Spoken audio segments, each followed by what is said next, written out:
fact, where we're driving now, this was, at one point to find its life, the street was actually a strip of East Berlin.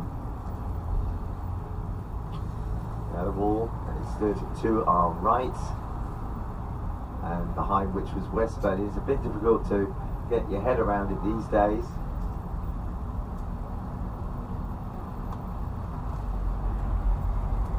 But we'll show you an original piece of the wall in a minute.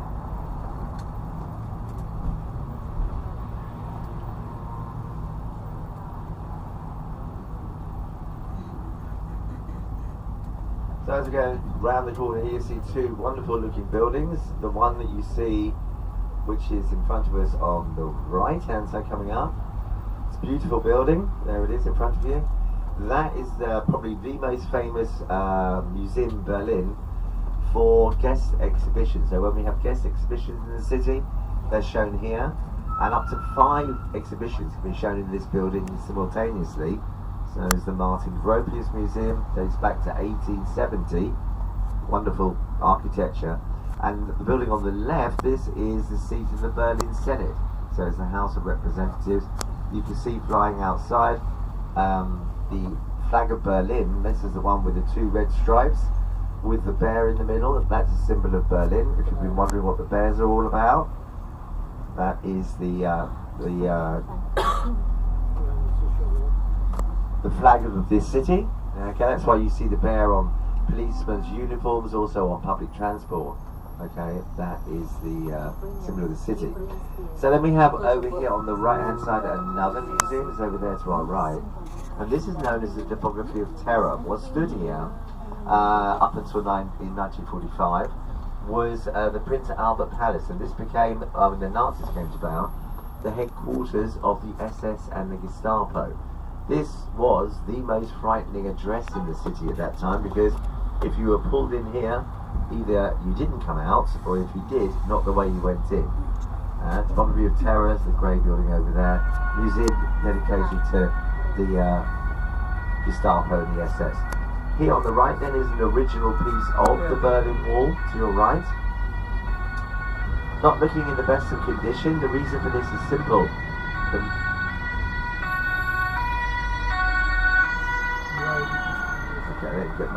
It's simple, because after the fall of the wall, the millions of tourists that came here were armed with hammers, and they took a piece with them. And so many of them, the Berlins actually ended up giving them a nickname and called them the Wall Peckers.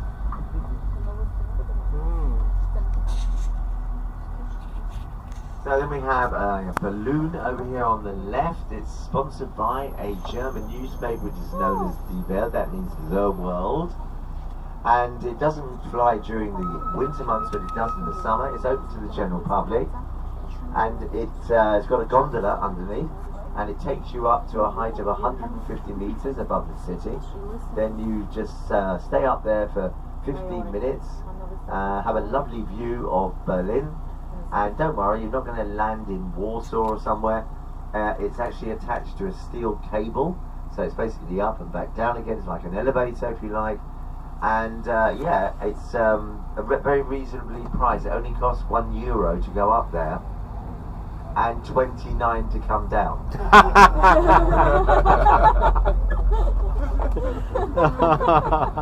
Here on the left-hand side, you can see the car that was produced in the GDR. It was known as the Trabant, or better known as the Trabi.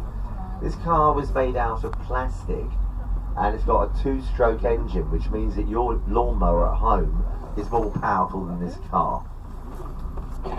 Not exactly a Maserati, but then, having said that, back in the time of the GDR, in order to own one of these cars, you had to wait a minimum of 20 years to get a Trabi. So when your kid was born, you signed them up for a Trabi, so by the time they got to 18, they'd be able to have a car. Right, coming up on the right-hand side, you're going to see probably the most famous checkpoint, one of them in the world, really, which is the little white hut with American flag on a flag post, and it's known as Checkpoint Charlie. This checkpoint was for the Allies, not just the Americans, but for the British and the French as well, to enter the Russian sector of East Berlin, which was their right. Here it is on the right. You can see it. So this is where the Allies and their diplomats could enter the Russian sector. This was really where the Russians and the Americans faced off during the Cold War, literally eyeball to eyeball. Okay, right here. It was called Charlie, by the way, because the Americans already had 2 checkpoints in the city. Now, well, not in the city, but between here and West Germany. The one on the border between East and West Germany, the Americans called Checkpoint Alpha. And then he went through the Soviet zone to the American sector of West Berlin, where it was known as Checkpoint Bravo. In 1961, with the building of the Berlin Wall, they needed a 3rd checkpoint, and that's why it's called Charlie, right? Because that's the NATO alphabet, ABC. That's why it's called Charlie. Alpha, Bravo, Charlie. 1C, where our A and Pardon? Alpha, Bravo, Charlie. It's, they have 3 checkpoints. The first one is Alpha. Around here. and B is Also for Bravo, another checkpoint. And this is the last one. So this is a very famous street we're driving down. This is known as the Friedrichstraße. It's one of the oldest streets actually in the city, and also one of the longest, 3 k's long. Friedrichstraße.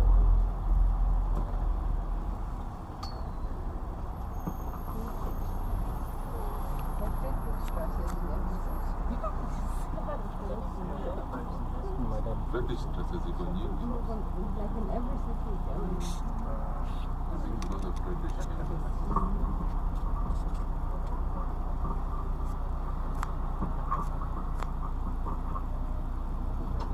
So we're heading now to a area which is known as the Gendarmenmarkt, and the Berliners say this is one of the prettiest places in the city. However, at the moment it isn't, because the whole of the square, the Gendarmenmarkt, has been renovated, and it will probably be renovated for quite a long time, I'd imagine.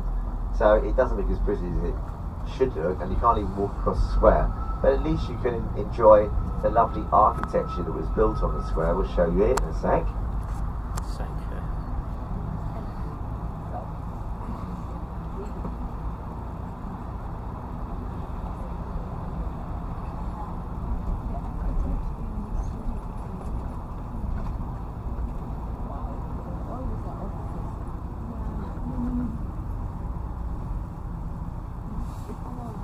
The square consists of a lovely concert hall in the middle with 2 twin churches you're about to see.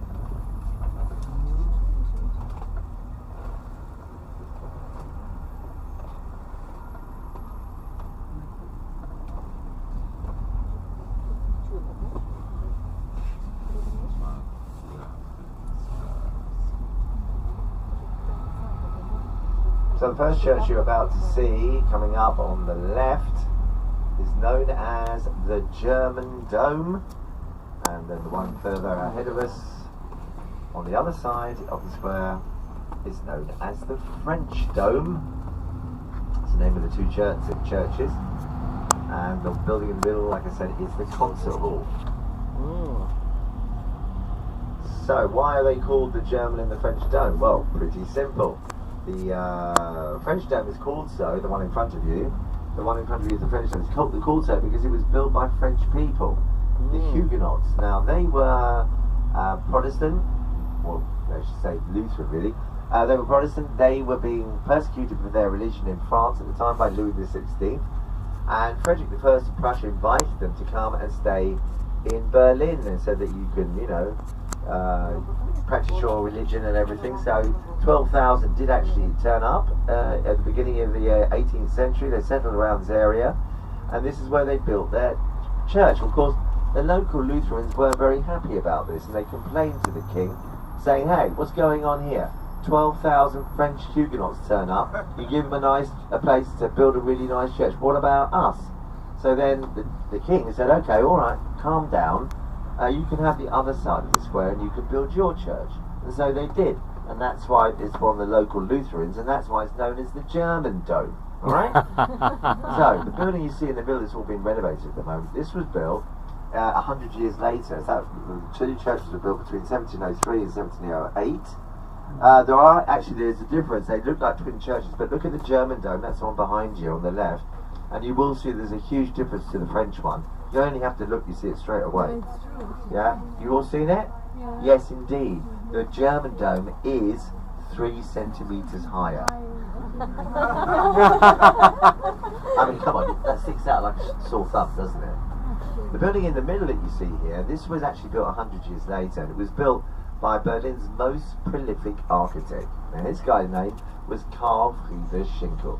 He came to Berlin at the beginning of the 19th century at the age of 19, and then he started to build here, and he didn't stop for over 40 years. In fact, he built so much in this city, they said before the Second World War, you couldn't have walked down the street anywhere in the city without bumping into something that guy built. He was a very busy boy. Karl Friedrich Schinkel.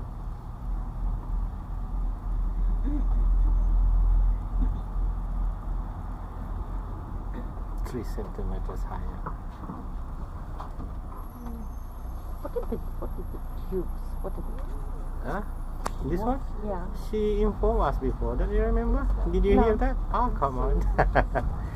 Okay, the Berlin was actually... So coming up on the I will tell left-hand you side in later. a minute, you're going to see a I've really, recorded really here, so lovely you church. can The Okay. watch Neo-Gothic later. church, built in 1831. And I'll give you 3 1871. guesses who built it. Yeah, it's difficult, isn't it?